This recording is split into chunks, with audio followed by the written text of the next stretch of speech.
You ready? Yep. Go Ready ahead, to Jim. go? Yep, go ahead, Jim. Thank you. Namaste. Good morning for those of you in India, and good afternoon for those of you in Australia. My name is Jim Verghese. I'm the National Chair of the Australia-India Business Council, and it's really my pleasure today to moderate this session on shaping the future of agriculture, particularly with our two countries between India and Australia. So let me begin first by acknowledging the traditional custodians of the land on which we're meeting here today in Perth and other parts of Australia. I should also like to pay my respects to their elders, past and present. I extend the respect to Aboriginal and Torres Strait Islanders peoples here today in our nation in Australia. The Aibc is very pleased to be hosting this webinar.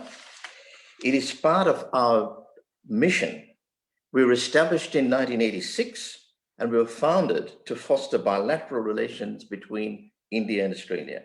We're the only premier non-profit organization with a mission to promote trade dialogue between India and Australia through nurturing and maintaining close relationships, both here and in India, with the federal and state governments across our country here, and also in India, the diplomatic cooperation and industry bodies. We're on about business to business. Very specifically with agriculture, it is an important pillar of the Australian and Indian economies with shared opportunities and challenges. The bilateral cooperation in agriculture and water resources management was included in the recent comprehensive strategic partnership between Australia and India following the virtual meeting of Prime Minister Modi of India and Prime Minister Morrison of Australia that was held in June this year. And to be part of this huge agribusiness opportunity and collaborative strategy is very encouraging today. And I can say so also as a former Queensland Government Director General of Primary Industries, this is something that is really very important to the primary industry sector in both our countries. Despite COVID-19, the agribusiness sector in both Australia and India are demonstrating growth patterns which will have a positive impact on the economies of both our countries. For example, India's manufacturing sector is one of the largest in the world, and its output is expected to reach US $535 billion by 2025-26. This event today will showcase ongoing world-class research and development in agribusiness and innovation in smart agriculture by leading organizations in both Australia and India. And what better person to take us through and welcome you than our National Industry Chair for Agribusiness, Con Livisianis. And I'd like him now to give the welcome and an overview of the webinar. Over to you, Con, and his profile is on the screen for you.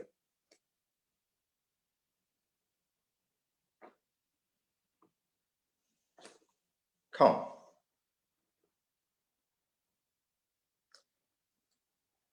Just while waiting for Con, you can see that he's got a great background in this area. Okay, here we go. Over to you, Con. Now that I was on mute, apologies. Just like you, Jim, I would like to acknowledge the traditional custodians of country throughout Australia and recognise their continuing connection to land, waters and community. I pay my respects to them and their cultures and to elders past, present and emerging.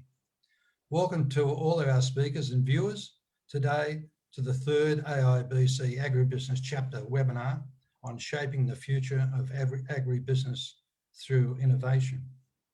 To ensure that we keep to the tight schedule, each speaker and their bio slide will be introduced one at a time by Jim. Our sponsor for this webinar is EY, Ernst & Young, and their agribusiness leader for Oceania, Richard Catter, will be our first speaker. Recent international economic jolts have highlighted the need for businesses in Australia and India to forge closer ties. Discount this opportunity at your own peril.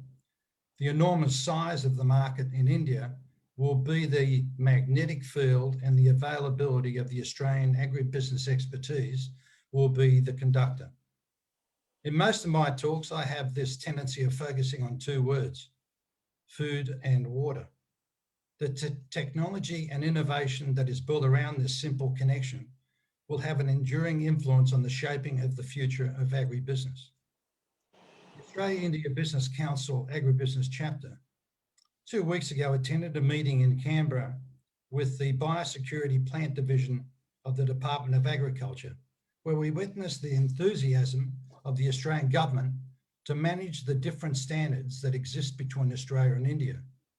Signs are showing that Australia and India are indeed collaborating. As mentioned earlier, our first speaker, Richard Catter, leads the Agricultural Performance Improvement Practice at EY, is an agricultural economist born and raised in North Queensland, Australia, who will address us on sustainable agriculture and better decision making. Our second speaker, Dr. K.S. Subramanian, Director of Research, NABARD Chair, Professor at Tamil Nadu University, Coimbatore in India, will address us on nanotechnology in agriculture. And our third speaker, Dr. S.D. Sivakumar, Professor and Head of the Department of Social Sciences at Anbil Dhammalingam Agricultural College and Research Institute in Tiruchirappalli in India, will address us on agribusiness strategy, entrepreneurship and marketing management leads to the Directorate of Agribusiness Development. Our fourth speaker, Dr. Peter Cull, Director at ICT International in Armidale, Australia, will address us on plant, soil and environmental monitoring solutions and agribusiness supply chains. Our fifth speaker group will be Mr. Constantine Tsunis, Mr. Kushal Polapal, and Mr. Bajil Subhash, co-founders of Switch to Engineering in Sydney, Australia, who will address us on the conversion of wastewater into hydrogen and its application in agriculture. Our sixth and final speaker will be Mr. Sachin Takari, Managing Director and CEO of Margaret Centre for Agribusiness Development in Pune, India, who will address us on how the centre supports young entrepreneurs in agriculture. I would like to highlight some key statistics on India. By 2035, India is projected to be the third largest economy in the world. By 2025, 1/5 of the world's working age population will be Indian. By 2030, 51% of Indian households will be middle income or higher, up from 24% in 2018, contributing to a quadrupling of consumer spending by 2030. The value of agri-food consumption in India is predicted to double between 2019 and 2050. Cooperation and collaboration between our two nations will allow businesses on both sides to take advantage of the impending opportunities. This is a true B2B landscape. We should not forget the opportunity to make in India. It is an opportunity for Australian businesses that are clean and green, with knowledge and skills, to take their IP to India, to find their long-term joint venture partner and establish a central business that can distribute not only in India, but to that region of the world. The time to meet engagement is now, particularly with the Australian government's implementation of the India Economic Strategy. Australia has a competitive advantage and shows it in its clean and green status, knowledge, skills and infrastructure, counter-seasonality and proximity to India. So take advantage of it and trust in its willingness to form a permanent long-term relationship. Keep in touch with us at the Australia-India Business Council for further updates, as there are clear signs of a significant positive shift in the Australia-India relationship. Thank you, Jim. Thanks, Con. That's a very, very good introduction from Con, our National Industry Chair for Agribusiness. It's now my pleasure to introduce Richard Carter, who is the Director of Business Consulting for Ernst & Young. And can I also thank Ernst & Young for being a sponsor for today's event. So over to you, Richard. Thanks very much, Jim. Thank you very much, Con, and thank you to the AICB for the opportunity to present today. always is quite humbling to look at that photo of myself only 5 years ago, looking a hell of a lot younger and fitter than I am today. But hopefully I've learned a little bit that I can share with you in the next little period of time. What I'd like to do today is talk about better decision making in ag, and it's an area that we're doing a lot of work on at EY. We go into a lot of clients that essentially just want to improve performance, and there's an enormous amount of tech innovation and digital ag out there.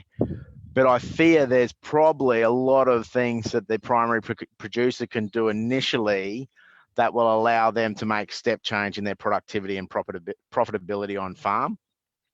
If we look at the sort of situation that everyone in the world is in at the moment, and I think it's probably quite exaggerated in Australia and India, there's sort of three areas. It's around climatic change, market change, and consumer change.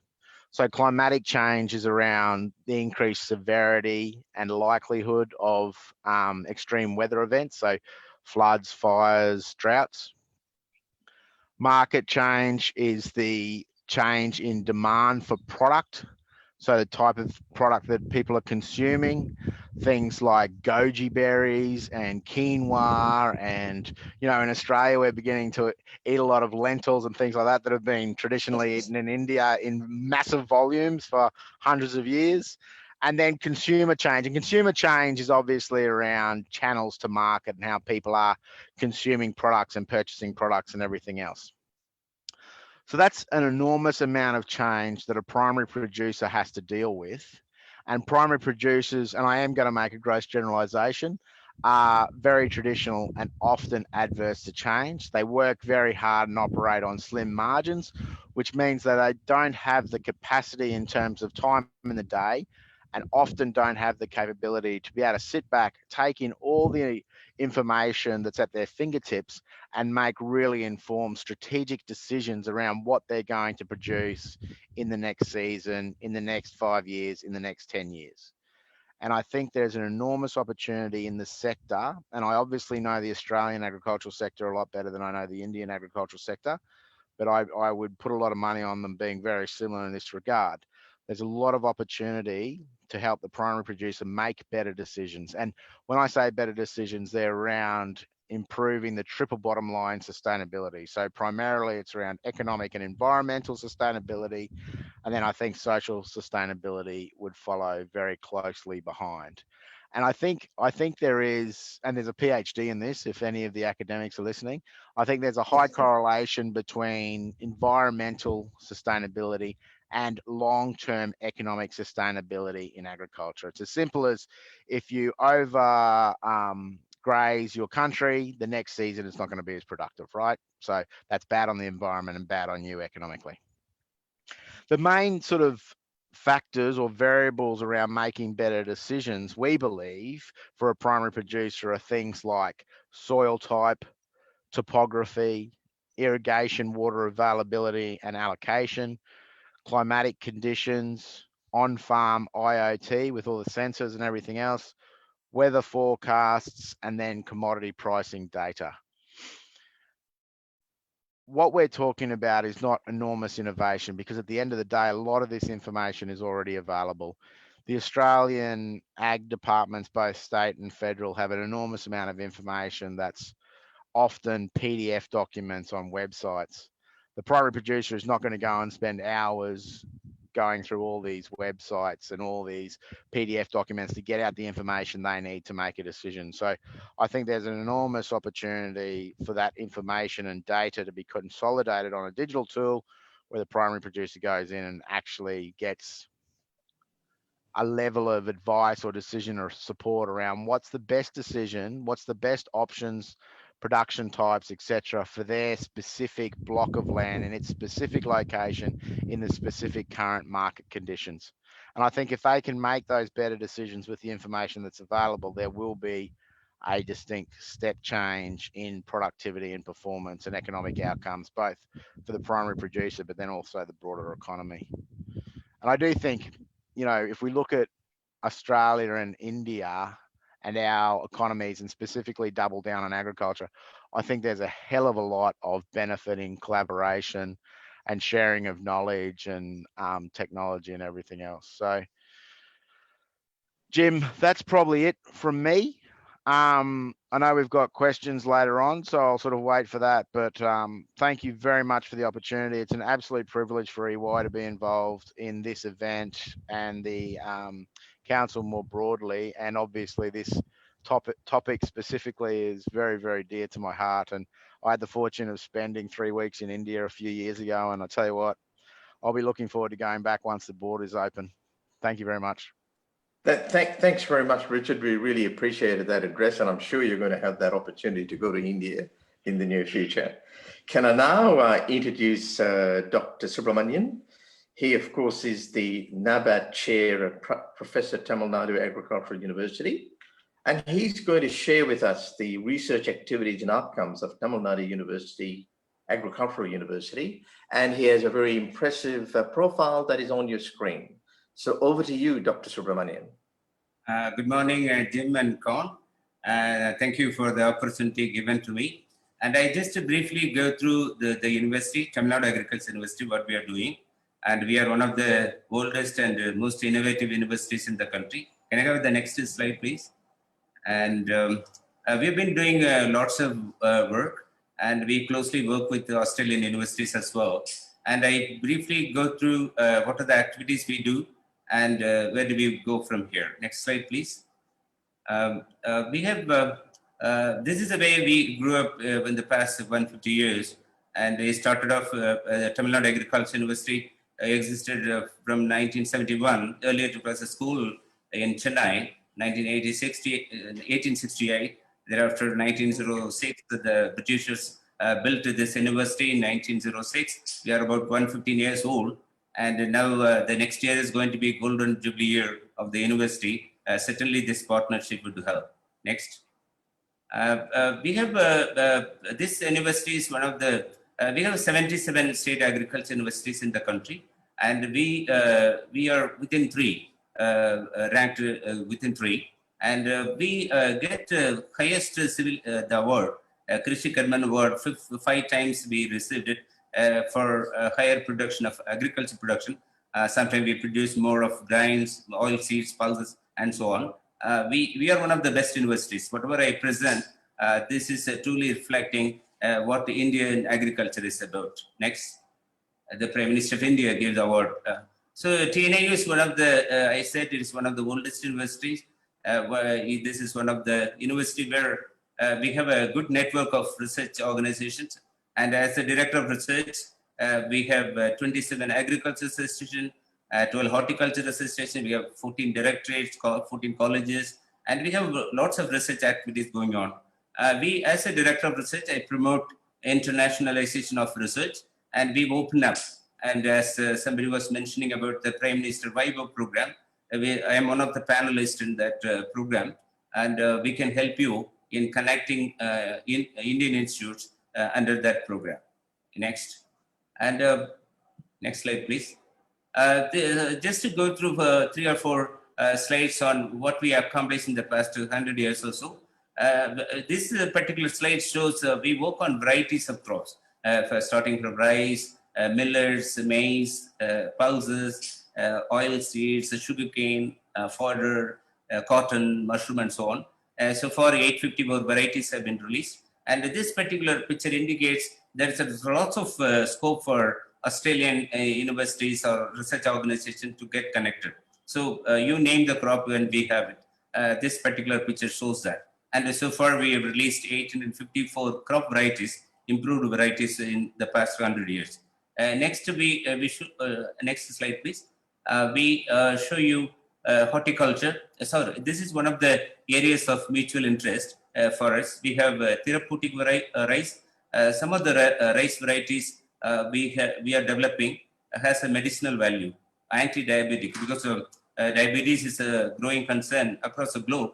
And we have varieties with anti-diabetic properties. We have a Kauni rice which is being developed. And these are the heat tolerance, herbicide tolerance variety, high photosynthetic efficiency. I think these are the common interest Australian universities can help us. Because Australia and India we share something common. What are the problems they exist in Australia? We do have the problem as well. And this is slide, you just make a note of it. We have a very big biotechnology center, and we can connect it. And these are the areas of interest for us. Next.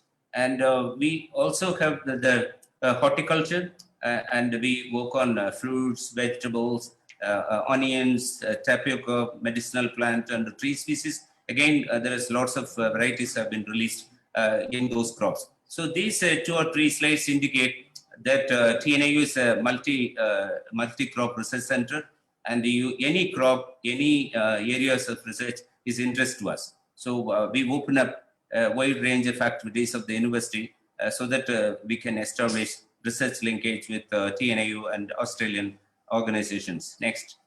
And next slide, please. We have a crop management technologies as well. And one of the interesting thing we need to work in India. India is, in Tamil Nadu, the state I come from, we are most water-starved state. We are looking at drip irrigation. We have integrated farming with the IFS, that is integrated farming system for rainfed agriculture, which is very popular in Australia. The penning, which is regaining in India as well. And if you think about it, and TNAU has developed a wide range of products like crop boosters, micronutrients, bioinoculant, organic practices, and weather-based advisories. So these are the crop management practices what we prescribe to the people of Tamil Nadu, as well our universities supplying these inputs across the country. Next. So I think I have one more slide on the general one, and I'll come to nanotech in a minute time. And we promote high density planting. I think Dr. Sivakumar is currently sitting in one of the colleges now, and where high density planting is very popular. So which means we plant more number of trees. We do the crop canopy management in such a way that how a mango tree can be cultivated, a small one, so that you can simply pluck the fruits from the ground. And this is a way the traditional trees are so big. It's very difficult to do the cultural operations. And this is the way it was. This is our vice chancellor. And you look at here, this is a mango tree. Usually it is very big. And here it is shown the fruits are close to the ground. So this is one of the technology we promote, and we would expect some help from Australian universities to study more on this. Next. Next slide, please. Next slide, please. This is there are 3 or 4 important invasive pests threatening Indian agriculture. Particularly, our universities given lots of importance for fall armyworm, which originally come from United States, then enter into Africa. Now it is India, which is badly affecting the maize crop, and we are working on that. Coconut rugose whitefly is another threatening pest. Cassava mealybug. These are the invasive pests. It's all introduced from other countries, and we want technology development with Australian universities. Next. Next slide, please. And I think this is another interesting and very important areas of research is the mechanization. And though India is thickly populated, we have 1.3 billion people in India, and 800 million people still depend on agriculture. We do not have people to work in the field. And we want machineries for ploughing, planting, weeding, automated seedling dipping, or a seedling planter in the field, or a miniaturized version of it. If somebody can help in mechanization, complete mechanization in agriculture, it is of great interest to us. Next. Next slide, please. I run through quickly so that I can spend 1 or 2 minutes on nanotechnology. The value addition, India is known for fruits, vegetables, grains. We have wide range of fruits and vegetables are being cultivated. The grains are cultivated, and we have this number of products. I think our director, Agribusiness, will speak more on that. And one of the interesting product which we have is rice analog. It looks like rice, but it is not rice. It is made of millet. So what we do with the millets, the children are not eating, so millets are rich in nutrients, they are not taking. So what we do, we make an analog, and it is being promoted, and it is also, we are ready to commercialize. So these are the number of products we produce. One of the colleges, Community Science College in Madurai, they do all sort of products in their college. Next, and next slide, please. So this is one Jim wanted me to, or Kon wanted me to speak on this. And nanotechnology and the TNAU started in the year 2010 as a founder head of nanotechnology. We have undergraduate program, we have PG and PhD program in nanotechnology as well. We try to use nanotechnology in agriculture. This is a overview of the laboratory, and this is one of the referral centers for nanotechnology research in the country. In fact, the Department of Biotechnology set the guideline, and I'm one of the members involved in this. So the nanotech initiative is fairly recent. Recently, we conducted a Prime Minister Vibe program in which we scan through across the globe, and we don't see much. Next slide, please. Scientists working in nanotechnology. I have 2 more slides to go. Nano Diagnostics, these are our work that are being done, and somebody was mentioning quick diagnostic tools are necessary. We have leaf moisture, nitrogen, plant virus. These are the development that are going on in our university, and they are all nearing completion of the product, and it is ready for commercialization. So these are the products that are being developed in TNAU. Next, and I heard one Canadian project where India, as rightly said, we produce more of fruits and vegetables. They are wasted. If you could develop a nanotechnology to preserve them, and it is very great help. And we involved Canadian universities to develop a nano spray, a spray that can help during the storage. We also developed a nano sticker. And this is the one yesterday somebody was mentioning about. I got the award for a Nano Fertilizer. This is what the award is about. So I developed a small pellet which can help nourish the crop effectively without imbalanced nutrition. We also have the nanofiber to deliver nutrients to the crop. So a whole range of nano products are ready for commercialization. I think this partnership will help to go further. As I said, the country has also developed guidelines for nano products used in the country, and certainly anybody interested to work in this area will have a linkage with you. And it's a very great opportunity for me to share my thought. I think these are the things I just want to show to you in this forum for consideration. Certainly, I just opened up various areas in a short period of 8 minutes or so, and further queries I can address in the panel discussion. Next slide, I think I have last one. Okay, I'm sorry. Okay, previous one, please. We also introduced, as I said, labor as a problem. We started working in drone technology, and we use a drone as well, satellite imageries for health status. And this particular cyclone happened in 18, and we detected the number of farms affected within a 2 days time. Next, I think almost I'm done. So we also work with the remote sensing and geographic information system. We got a soil doctor where touch and deliver type of information. Any spot in the state will get the soil health status with the help of soil app. So we developed this, and we have wide range of product under remote sensing and GIS. This is typically a smart farming Richard was mentioning, and we have the technology with us for Indian agriculture. Next. I think that's all I just want to say it. Sorry, I was rushing a little bit to open up various areas of interest from TNAU. This will give a glimpse of information to the Australian, scientists or others who can have the sense of what exactly TNA is working, where exactly we can collaborate. Thank you very much for the opportunity given. My colleague will speak, Dr. Sivakumar, next. Thank you. Thanks very much, Dr. Subramanian. That's a very good, comprehensive, and also sharing the innovation in nanotechnology and other areas.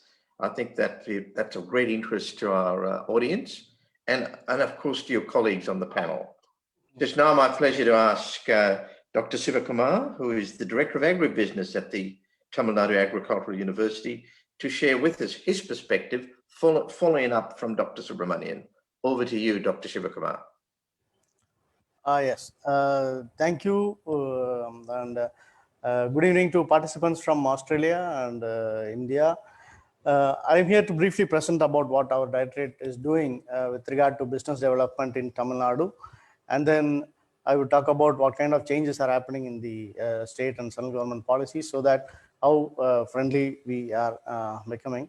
I think I have sent my slides. If it could be available, made available, I think it would be good. Or I can share from here.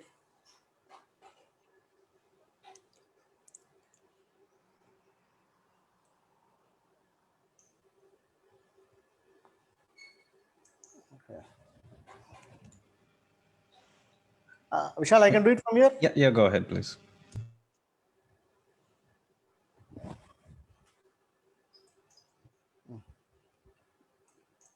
You might just want to speak to the slide as you're trying to do it, so we maximize the time. Yeah. The Directorate of Agribusiness Development mainly is about business development, facilitating entrepreneurs in agribusiness. So that's our major thing. So our key area is we have incubation centers across Tamil Nadu. In the last 10 years, we have established about 8 incubation centers across Tamil Nadu Agricultural University. The main purpose is to focus on product development, working with FPOs and other business people, providing business services. So that is what we are doing there. And then we conduct a lot of competitions to identify new products, innovations from rural youth and also students. We are working with the central government and the state government to provide grants for the startups. So at the main campus, Coimbatore, we have one funded by Department of Science and Technology, where we are funding pre-seed funding for innovators up to 5 lakhs. And then we also have a seed funding for startups through the central government. We also work with one more central agency for providing fellowships for innovators for 1 year, within which period they have to develop products and so on. So, and we have one incubation center at Madurai in Tamil Nadu, which is exclusively focusing on farmer producer organizations and the farmers groups. So their job is to guide them, provide them business services, help them develop business plan so that they can add value to their product, and then they would be able to sell directly to the market. So the state and the central government also are concentrating more on establishing these farmer producer organizations, not only as an aggregation point for raw material, for raw produce, but also value addition, and also taking them along with the value chain so that they can directly connect to the buyers, either consumers or large retail chains, or even exporters or buyers in other countries. So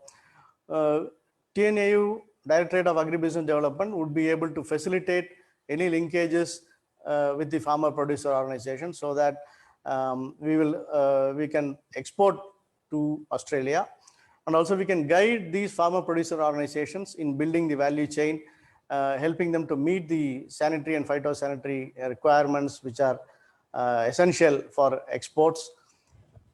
So the other major activity that we do is commercialization of our products, that are technologies that are developed. Dr. Subramaniam talked about a lot of technologies that have been developed, and in the last 5 years we have been able to commercialize hybrids, where we provide them to the private sector, so they will mass produce and then they would sell. Our varieties and hybrids are across the country. Then technologies, equipments, machineries that are provided. Apart from that, we also enter into consultancy for establishment of large orchards, farms, agribusiness activities. Then we also have a seed consortium through which we go in for mass production of seeds and then distribution to the farmers. So we are there into the entire supply chain, right from the hand-holding services to the farmers, providing quality inputs, technology transfer, and also value addition, and then taking them to the markets. So from A to Z, we are working with the farmers and the entrepreneurs, so that what I would like to convey is that we are in link with the agribusiness people from A to Z, and we would be able to facilitate any linkages with Australia, so that requirements of the consumers can be met through our interventions. They also have input production systems within Tamil Nadu Agricultural University to supply good quality inputs to the farmers and agribusiness experts. And we also use this as a capacity building center for rural youth and other people, especially women, under different schemes, so that we could train them and then establish more such quality production centers, input production centers across the state, so that this could be also provided to the farmers, and it ultimately adds value to the output that they produce. Organic farming is gaining importance in Tamil Nadu. So a lot of bio inputs are required, bio fertilizers, bio control agents, all those things. So these production centers offer capacity building to the entrepreneurs, so that they would be able to produce good quality bio inputs and then enable organic farming to grow in a larger way. We also provide training for different kinds of activities like mushroom cultivation, establishment of mushroom farms, smart farming. Large number of smart farms has been established in Tamil Nadu with support from the state government. And the state government is also now implementing various schemes for promoting processing, establishment of primary processing centers, which are managed by the farmer producer companies and which will be trained by Tamil Nadu Agricultural University on technical dimension and also on the managerial dimension. Then that is for raw produce primary processing center. Then also they have value addition programs where subsidies are given to the farmer producer companies to establish processing units so that they can add value in a good manner. So in all these activities, we are also involved as a lead center for providing technology, capacity building of the farmers and entrepreneurs, and also for managerial assistance. Then we have one more component that is going on, that is one district, one crop. So the focus on each district for developing one crop which has got comparative advantage is being focused. So if in my district, it is about coconut. So all coconut farmer producer companies are interlinked to produce good quality coconut, different kinds of value-added products which are required by the different consumers. And then this also can be taken up for exports. So likewise, this kind of aggregation is happening so that we would be able to intervene. Earlier, exporters have to talk to traders, and through traders, they have to purchase all these things. Now, we could facilitate direct purchase from farmer producer organization, and also keep an eye on the quality of produce that could be sent abroad. And we also have an agribusiness export consortium cell in Tamil Nadu Agricultural University, mainly to train entrepreneurs and farmers on agri exports and imports, all the guidelines with regard to different countries of export and import, and also facilitate them in developing their products for export markets, linking them to exporters, and also providing other support from agencies like government agencies for certification and all those things, funding and all those things. So these are the major activities that are going on. I hope I have given an overview. So TNAU and Directorate of Agribusiness Development would be very much interested to work with Aibc to establish such export linkages in any of the crops that can be done from Tamil Nadu and other states. Thank you for giving me this opportunity. Thank you very much, Dr. Shivakumar, in giving us those opportunities in agribusiness. And I'd like now to call on Dr. Peter Cull, who is, of course, the Director of ICT International. And he's going to share with us a perspective of plant, soil, and environmental monitoring solutions, and, of course, a good insight into the agribusiness supply chain. His profile is there on the screen for you. Over to you, Dr. Peter.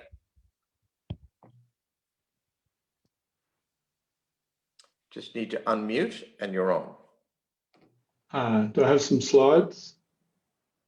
Yeah, okay. Next slide.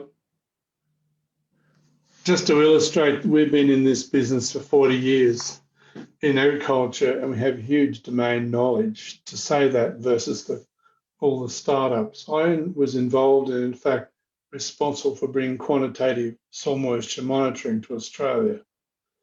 More recently, we realised over time that what was important was to measure the plant, both the water use and the water potential of the plant. And as technology's evolved in the last 3 or 4 years with wireless technology, it is now possible to measure every aspect of the plant and have the data go to the cloud. As I said, we've been in business 40 years, and we now develop this technology in conjunction with the leading scientists around the world, and we export to more than 50 countries, including India. Next slide. What IoT is, or current technology, wireless technology, enables every sensor to be deployed in the appropriate place in the field in this application, and for the data to go to the cloud, and then from the cloud, of course, to your mobile phone. In this application, you can see the tree water use being measured in litres every 10 minutes, the stem diameter, the temperature and humidity to calculate vapor pressure deficit, soil moisture. Here's a node run by a solar panel and the satflometer all going direct to the cloud and then to the mobile phone. In an example, in the Philippines, we have mango growers throughout the length of the Philippines with key mango trees in key districts being intensively monitored, and the data goes to the cloud and all of the village watches that mango tree on their mobile phone and then makes decisions about their own mango production. The Philippines government wants to develop an export mango industry. Next slide. This is the question to you people. How much water does this tree use? The critical issue is you must measure the plant, because the plant is the ultimate transducer, integrating the soil moisture and integrating the atmospheric demand. So we've developed instrumentation that measures the velocity of flow of water in the stem of a tree, typically 20 or 30 centimetres an hour. And from that, you can calculate how many litres of water the tree is using. Next slide. In this example, this is of some almond orchards in southern Australia, a comparative of 2 orchards. This shows you the power of monitoring. In this instance, the water use of the trees are measured every 10 minutes, day after day after day. You can see trees are living organisms. They use high amounts of water on hot days. A few days later, they use low amounts of water. So the leading farmers find that it's far more effective to measure the tree than to measure the soil moisture, and to be able to go with the variability of the tree's water use and to irrigate accordingly. In this particular example, there were 3 hot days here at this time of the year. You can see the tree continues to use water at night. It's desperate for water, 3 litres per hour at night. The tree is using 123 litres per day. The farm next door, the trees look green in both cases. If you drive by, all looks happy. But if you start to intensively monitor it, you'll realise that in those 3 days, the next door farm lost half a tonne to the hectare of almonds. $4,000 a hectare was their lost production. So if you're looking at a return on investment from Internet of Things or close monitoring of crops, both have the same inputs, varieties, planting, fertilizer, irrigation. It's all in the timing and the application and responding to the environment. And there's the dollars for you. These are quite common figures that we have with our leading growers. Our biggest growers got 15,000 hectares monitored in real time. Next slide. Here's an example of what I say the power of 3 experts. Here you've been monitoring the vapor pressure deficit or humidity. Here you are measuring the soil moisture with sensors. Here you are measuring the tree diameter, daily tree shrinkage there. This is sending it all to the cloud from this position here, from that solar panel. This is on your mobile phone. And so you can see precisely what is happening.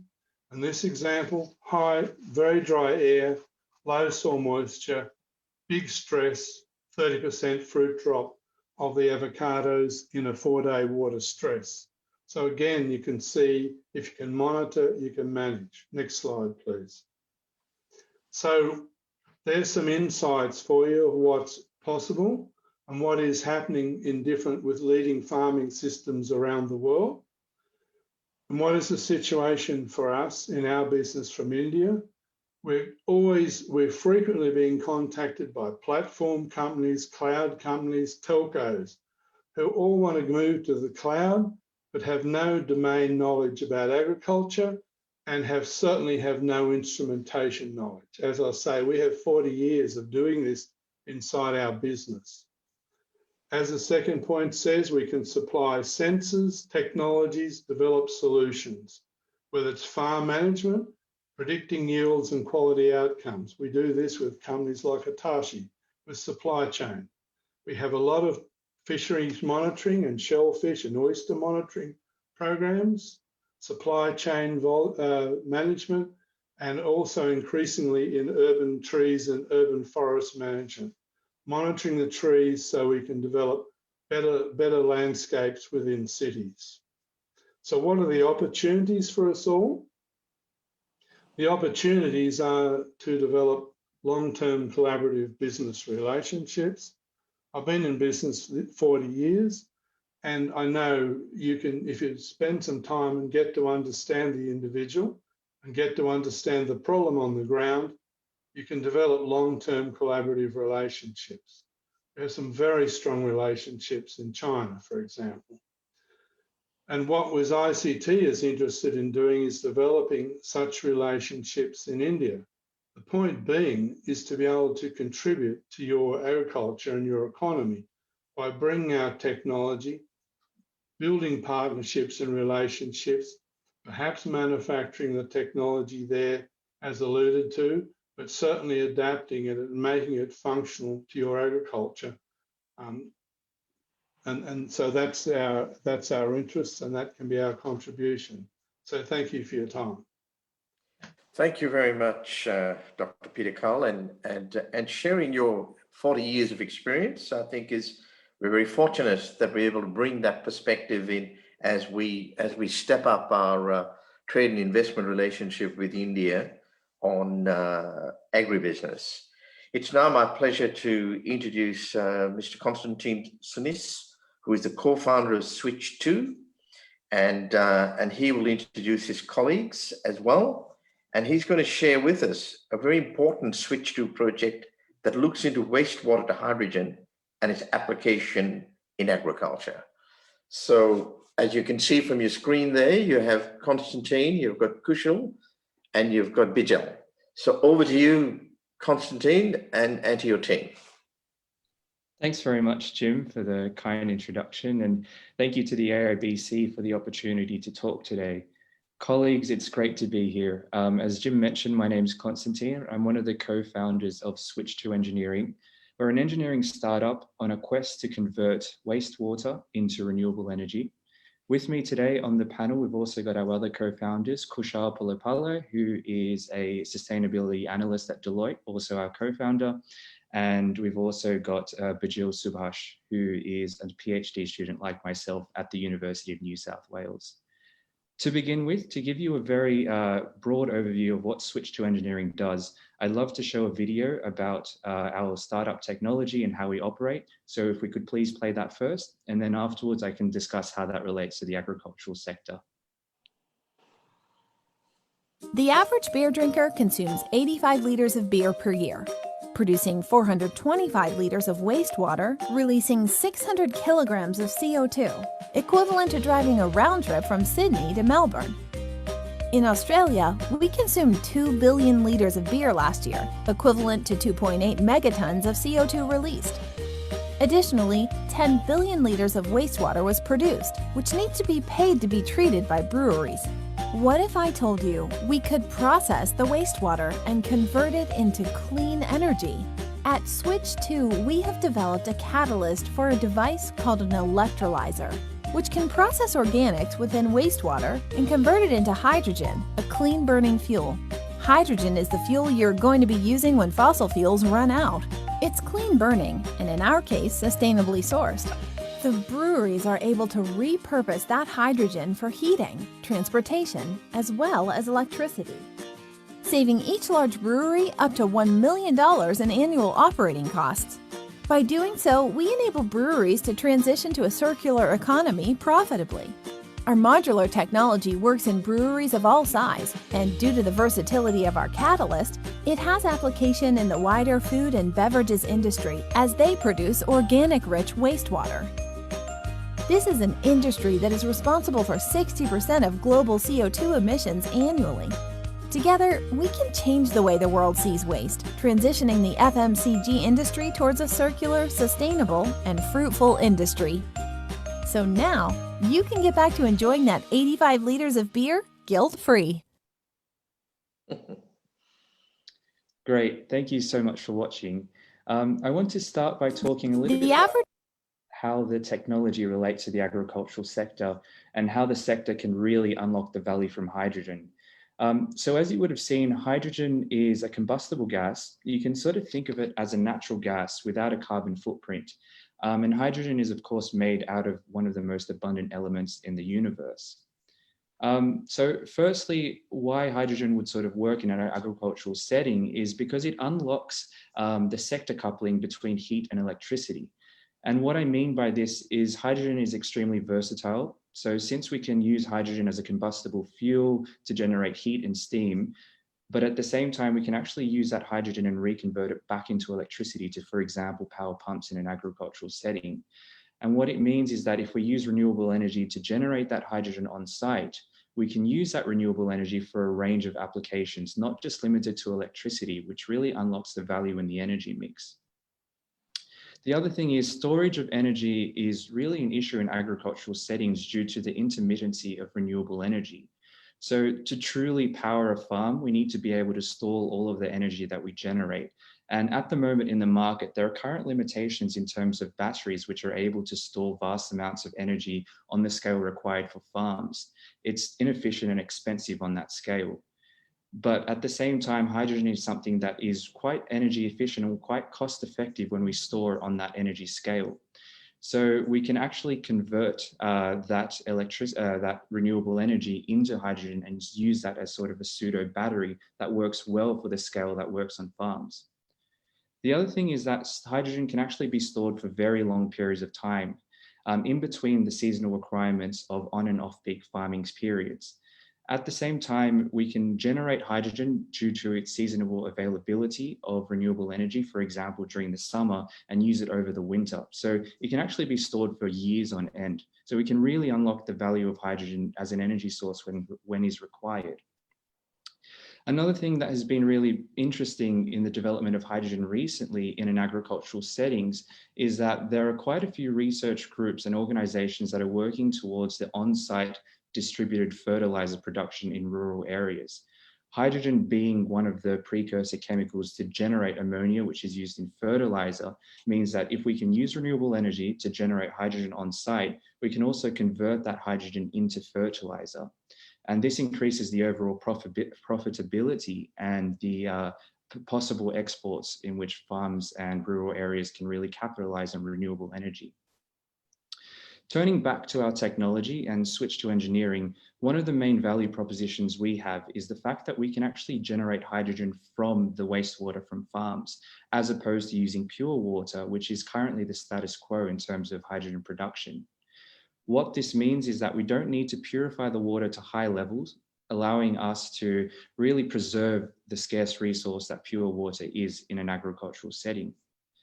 At the same time, we can actually decrease the overall energy required to generate hydrogen by using the wastewater, because our catalyst that we've used in our technology that we've developed actually works to break down that organic rich wastewater much more efficiently than you can with pure water. And at the same time, because you no longer need to purify the water, you can actually decentralize the hydrogen production. So that means that producing hydrogen at a small or medium scale at an individual farming location becomes economically viable. The sorts of waste that we use that go into our electrolyzer vary depending on what sort of industry we're looking at. If we're looking at the organic waste coming from a farm, crop waste or animal waste would probably be what we would process before going into our electrolyzer. At the moment, we're currently in the final stages of lab testing with our electrolyzer. We're looking to go into a pilot scale facility next year, which will be able to produce about 2 kilograms of hydrogen per day, or enough to power 2 domestic houses per day every hour. And as I mentioned before, we've got a great team with us today. We've got Kushal, who's leading the business operations with his experience in the financial sectors in the sustainability and decarbonisation space at Deloitte, and also Bajil and myself, who are PhD students in the Particles and Catalysis Research Group, and we're leading the technical development of our technology. Thank you very much for listening to our presentation today. We're looking to release a white paper later this year or early next year. So if you are interested, please do keep an eye out for that. But we're always welcome to catch up with you and connect to you if you are ready. So thank you very much for listening.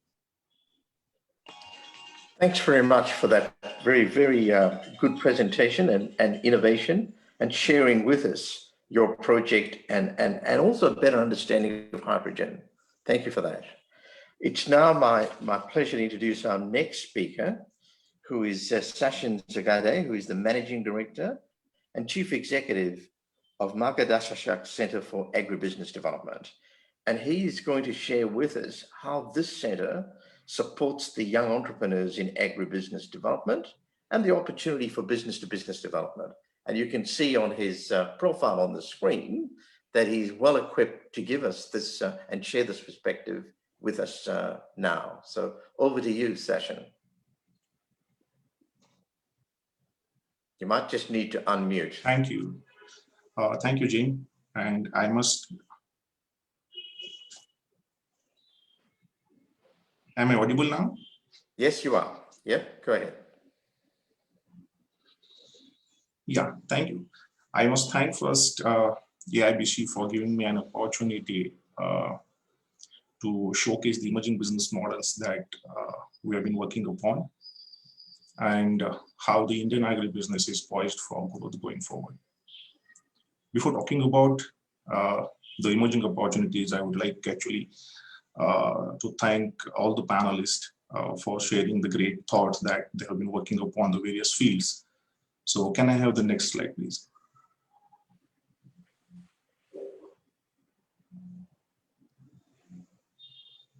Next slide, please.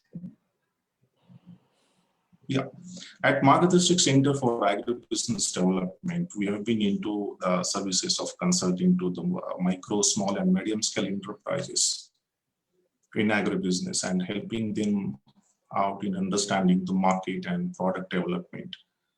We see actually the great gap between the ideation and conceptualization.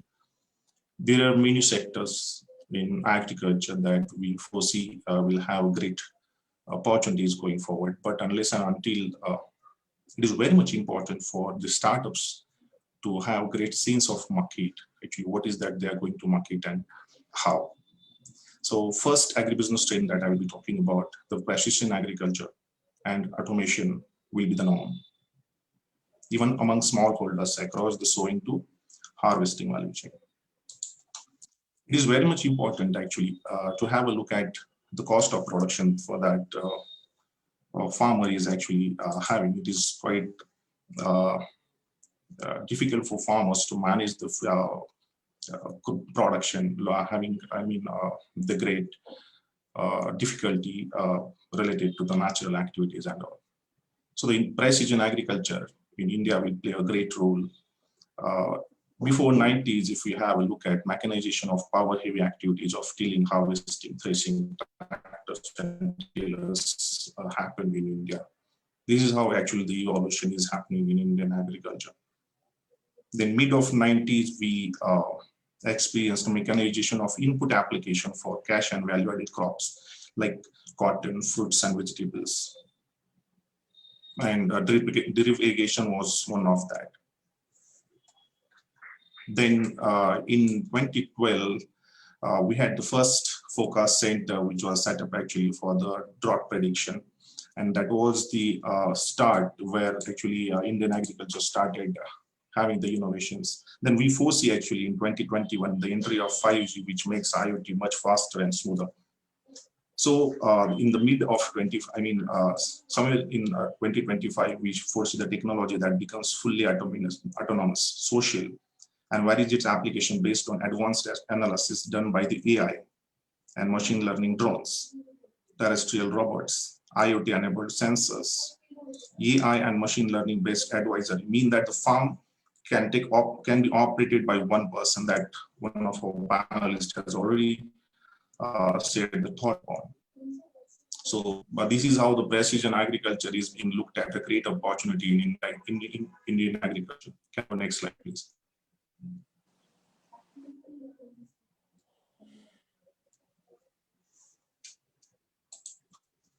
Then we foresee a quantum leap in biotechnology, which will produce plants that are most nutritious and resilient and regulate farm health and more efficiently. This is very much important actually in Indian agriculture point of view. So if you see, actually, we had a very successful green revolution. India experienced a very successful green revolution in mid of 60s, where actually we had high yielding varieties, but there was quite a gap between the production and processing activities. We could have gone ahead with having the production in hand with the processing, so as to add the value in various types of agriculture produce being produced. So in 2000 and 2010, first GMO crop, BT cotton, introduced in India and goes on to cover 90% of the all cotton sold by 2020.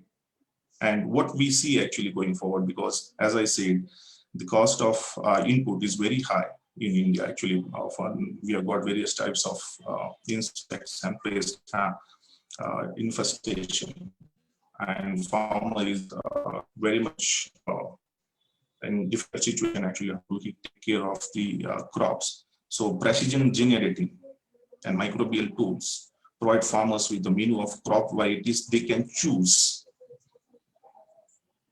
right, from depending on the local climate, growth conditions, and the customer taste. So the biotechnology, we foresee the biotechnology would be the great business trend going forward by 2030. Next. Next slide, please.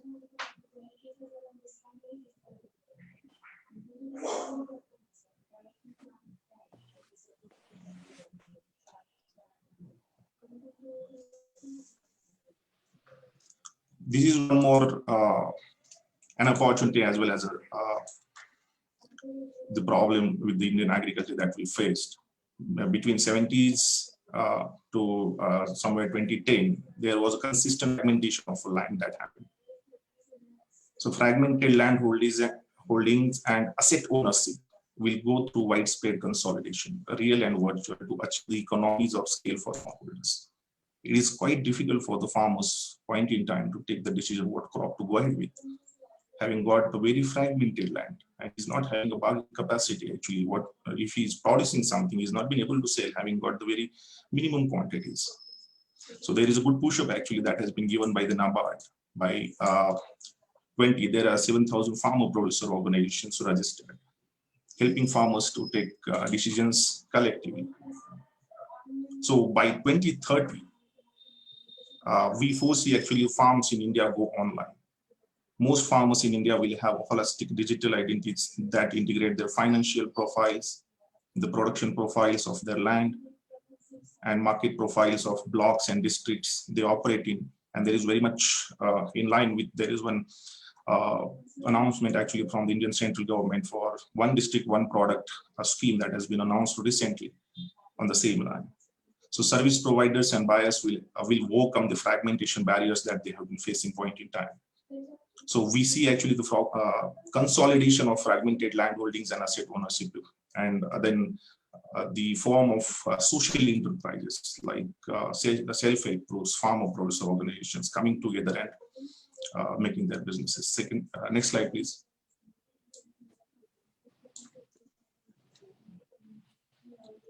This is again one more very important point that even Indian central government is already working upon with the help of INAM, National Agriculture Markets on electronic platform. Farmers now, with the help of such initiatives, farmers will improve their relationship with the global and local consumers and offer enhanced safety and quality and improve the income by that way.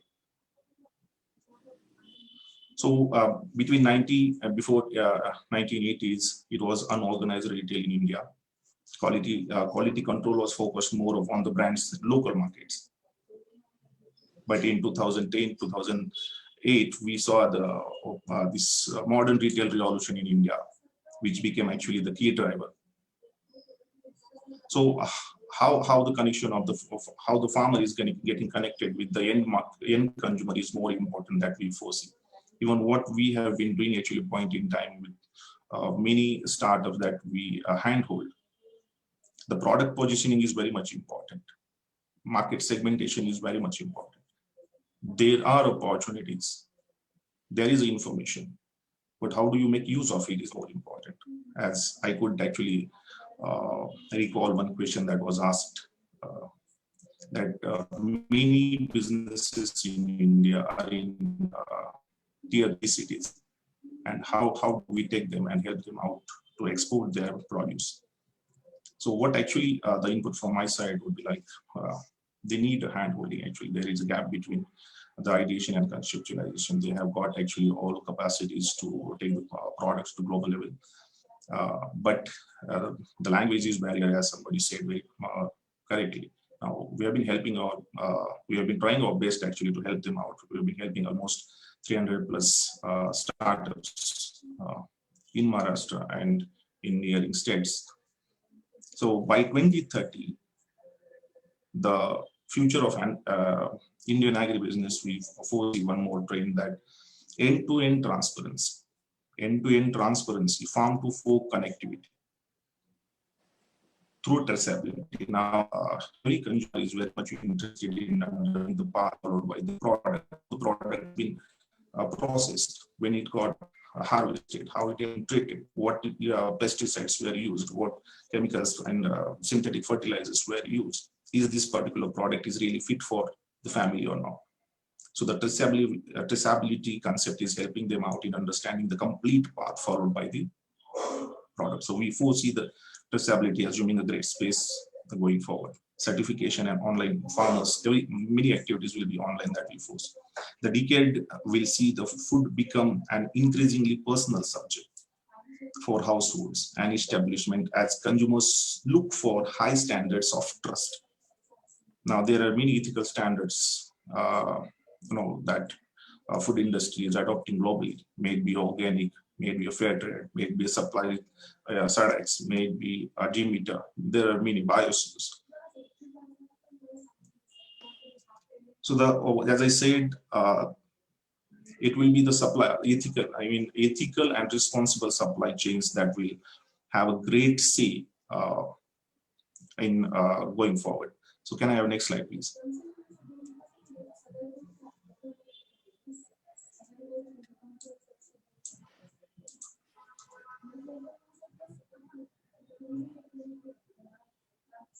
Now, this is very important from Indian agribusiness perspective. Agricultural labor will contract and move towards higher product jobs, up in the value chain. Agricultural training will respond and cater to the younger farmers. So the use of IT, usage of will play a great role going forward. So as I spoke in previous slide, there was a fragmentation of land between 70s. Then in mid of 2000, large scale movement of labor was experienced actually from the rural to urban settings. And then we saw the scarcity of labor in Indian agriculture. So by somewhere by 20s, from 2015 to 20s, agri-tech revolution in India, as over 500 agri-tech startups were there with seed or more funding start operations, and they started to scaling up. So by 2030, the trend that we foresee will assume a great space in Indian agribusiness is rural non-farm economy becomes digitized, stimulating a mass entrepreneurship movement around agriculture technologies. Young generation and millennial entrepreneurs with high levels of digital and engagement become the techpreneurs of the tomorrow. So there is a gap point in time in making them aware about the various technologies and various formalities. If we talk about exports, various formalities that are involved in taking products globally. So as we talk to them, actually, we keep on saying that it is a static process and not the dynamic. So they are very much worried about actually how to go ahead with the export, even they have got the very excellent products with them. So export is nothing but the static process and not the dynamic. That is what actually we try to boost their confidence up with, and making them aware about the export procedures followed by various countries. So next slide, please.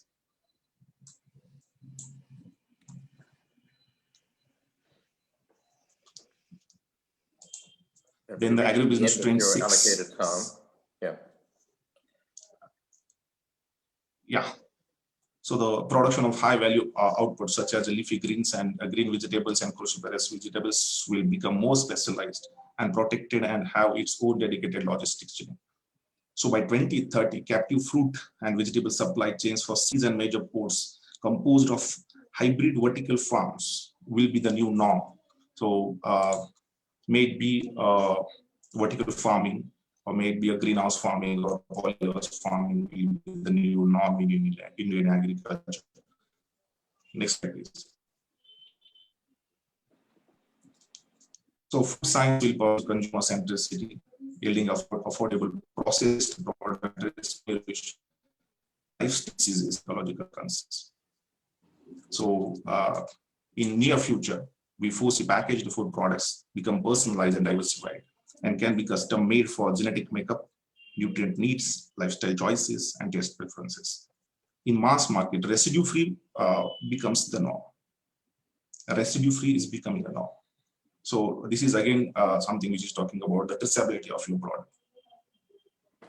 How right from origin, what path has been traveled by the product, and customer is more interested in understanding this.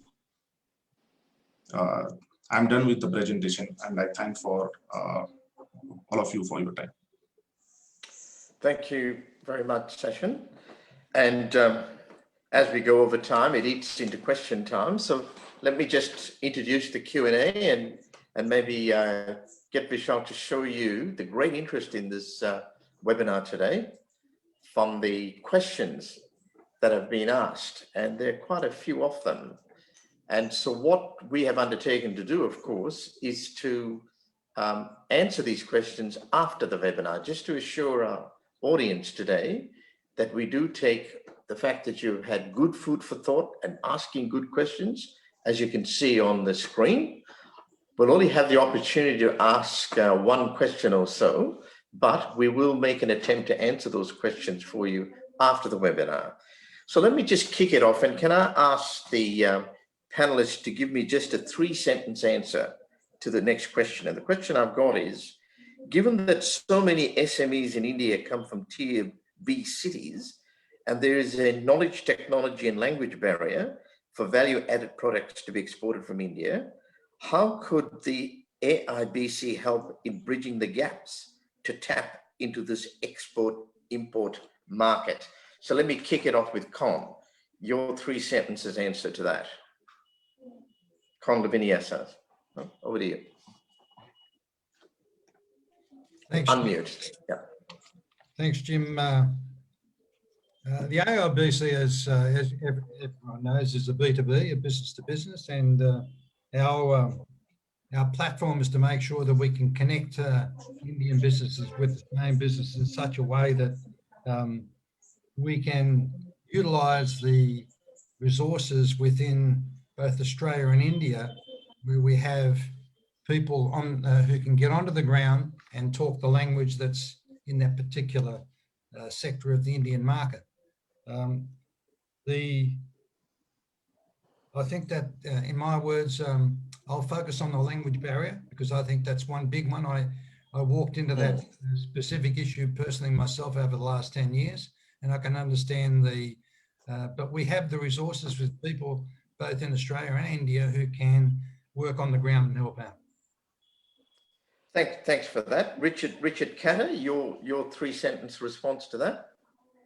I think the AICB can play the matchmaker role and leverage their diversity of membership and languages. And I think, that could be a digital portal that actually facilitates the matchmaking. That would be my answer. Thank you for that. Dr. Subramanian, your perspective on that? My perspective would be India has a diverse food product. Certainly, quality control is the #1 priority. We produce a lot, and it is not matching with the exportable quality standards. And if you could improve the quality standard, on-site deduction of residues, on-site deduction of health status of the food, and that will help for exportable product development. Thank you. Thank you for that. Dr. Shivakumar, your perspective on that question? You'll need to unmute. Yep. Dr. Subramaniam has said, and audible? Yeah. Yes. I endorse. And one more thing is that we need to have that connections between exporters, people from India, so that we can be able to understand what is required in Australia and how we can train them to develop products, build the value chains, use technology for supporting this business. Thank you for that. And Dr. Peter Cull, your perspective? I've got no comment really. It's fine, thanks. You're comfortable with that? All right, thanks, Peter.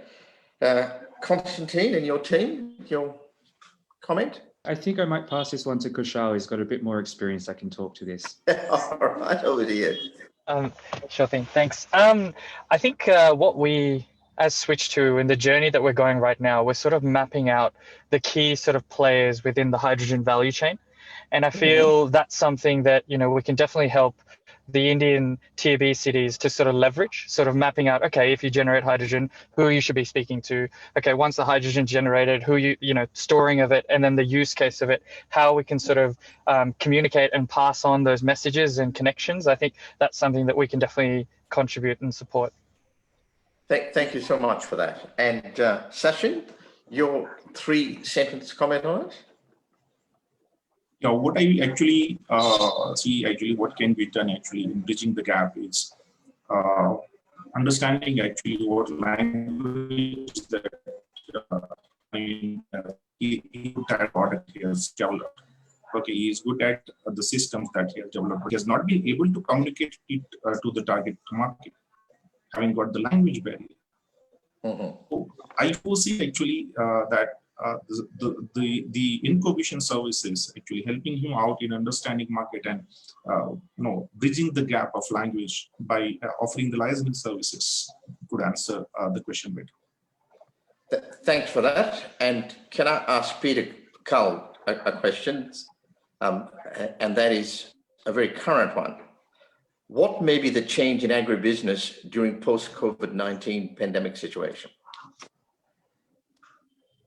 With your 40 years of experience, you might want to share with us what you might think. I can just tell you the things I outlined in my resume or my presentation are accelerating at an enormous rate.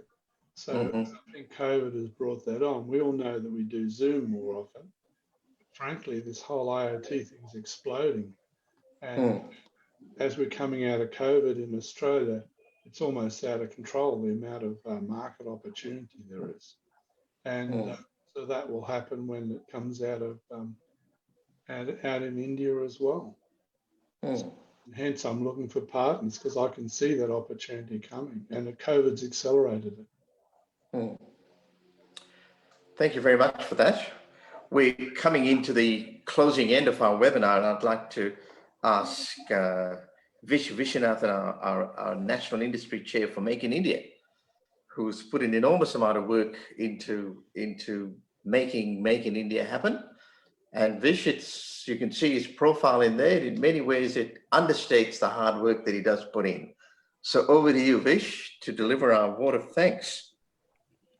Good evening, all. Good afternoon to people in India. First of all, it is my privilege to thank all the eminent panelists who have joined us today. In spite of the busy schedules, I particularly appreciate the two speakers from Tamil Nadu University, especially when the state is going through a period of cyclone the last 2 days. And I think they put up a special effort to join us. Thank you. First and foremost, I would like to thank our sponsor, Mr. Richard Carter from the Anderson Young. And Anderson Young as an organization has been supporting us for this webinar, and it's really appreciate your coming on board. And we also privileged to have Mr. Simon Yu as our National Treasurer from our Australia-India Business Board. So it gives us a double delight. And now we also have, I'm really thankful to all the panelists. Dr. Subramanian, as I said, that he has joined us at very short notice, and you have brought an experience and also the vision for the future. And you have highlighted the fact that the collaboration areas in terms of the nano products. So that is very, very useful. It's going to be useful for the future generation. And Dr. Shivakumar, you have brought out important aspect of the innovation and incubation. Thank you so much. And Dr. Peter Cull, and with your 40 years of experience, you have highlighted the opportunities in the Internet of Things in agriculture. It's going to be the future. And the boys, the three boys who are just come on board at short notice, Constantinis and Kushal and Vijay. All of the three people put together this wonderful project, wastewater to hydrogen. And in fact, I had an opportunity to interview them a few months back in some other context. And that's why I thought they will be very useful as a futuristic business opportunity from wastewater to hydrogen in other applications in agriculture. Thank you, gentlemen. And last but least, we have Mr. Sachin Takari, who is also doing a lot of enterprising things in assisting many small businesses and a hands-on development of the businesses in India, and then taking them to the future. Thank you, Mr. Sachin, and you have also come at a very short notice. And so I'm particularly, we are very, very grateful to all the participants who have registered for this program. And it has been a real collaborative effort in putting together this. And as I see it, India has got opportunities in technologies, and Australia has got opportunities in technologies. So the only key mantra is collaboration for 2021 and beyond. And I would like to also acknowledge the great support from our support team, Vishal, Wendy, and the national team who are behind this, putting together all the information meticulously, working almost 10 to 12 hours a day in putting together all these materials and contacting all the panelists and chasing everyone to make this webinar a great success. And we're looking for a great years ahead in Australia-India Business Council leading this bilateral development in agribusiness. Thank you so much. Thank you very much, Vish, for that word of thanks and appreciation. And can I add to that also Kevin Raju, who's our National Partnerships Advisor, who's doing a great job in connecting key relationships. I'd like to end this webinar with asking each of you to share with all of us, the panelists and the audience, 3 words that sum up this webinar for you. And I'll kick it off first because I've got from Constantine and his Switch to team the 3 words that they've selected. And the words they've selected is collaborative, innovative, and future. So let me ask Con, what are your 3 words? Well, the boys have stolen two of my words. Collaboration, innovation, and opportunity. Mm-hmm. That's pretty good and thoughtful. Richard Catter, your three words. Richard there? Richard, if you can unmute and share your three words with us. All right, we'll move on to Dr. Subramanian. Your three words? Innovate, invigorate, initiate. Ah, very good. Dr. Shivakumar, your three words? Linkages, teamwork, and innovation. Mm-hmm. Dr. Peter Cull? I got this wrong. I've just written down crop monitoring IoT. I'm sorry. Okay, that's fair enough. I mean, the whole part of this is authenticity. Constantine, do you want to add anything to the three words of your team, or you're comfortable with what was summarized there? No, I'm very comfortable. And I think the cultural aspect is something that is extremely important with all of these relationships. And yeah, very much looking forward to seeing how we can build that bridge as much as we can. Excellent. Sashin, your three words? You there, Sashin? Agribusiness, value addition, and yeah, I'm there. Agribusiness, Okay. value addition, and collaboration. Excellent. Vish, your three words? Collaboration, partnership, and participation. Yeah. Kevin Raju, do you want to add your threepence worth? Sure, I've been thinking hard on this, but what I came out with is Save Our Planet. Okay. And look, and for me, it is, and it doesn't matter if you repeat the word, the whole idea of this is to give meaning to this webinar, to all of us together. And for me, the three words are collaboration, very important. The second one is innovation. And I'll put the third one as determination and persistence, so we can increase the trade and investment in agribusiness between India and Australia. And on that note, I'm pleased to advise you that we're actually going to finish on time. Now, it is something that's very important to our audiences, that they know that when we start these webinars, we finish on time. And we've had some very, very good input today.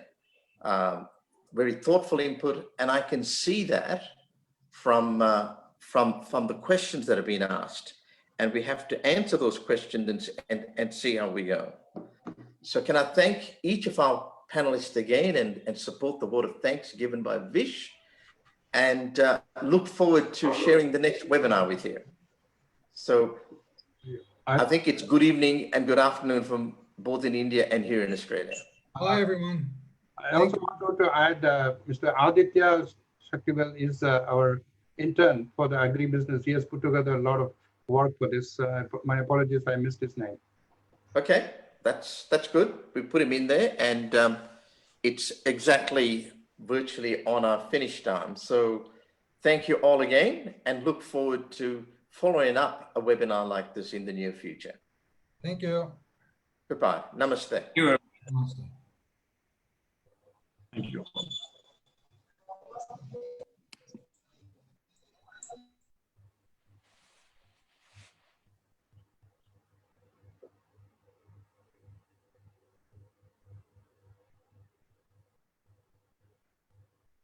Okay.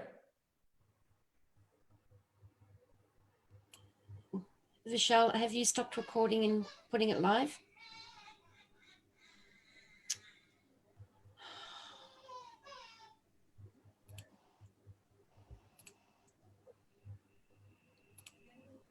Okay.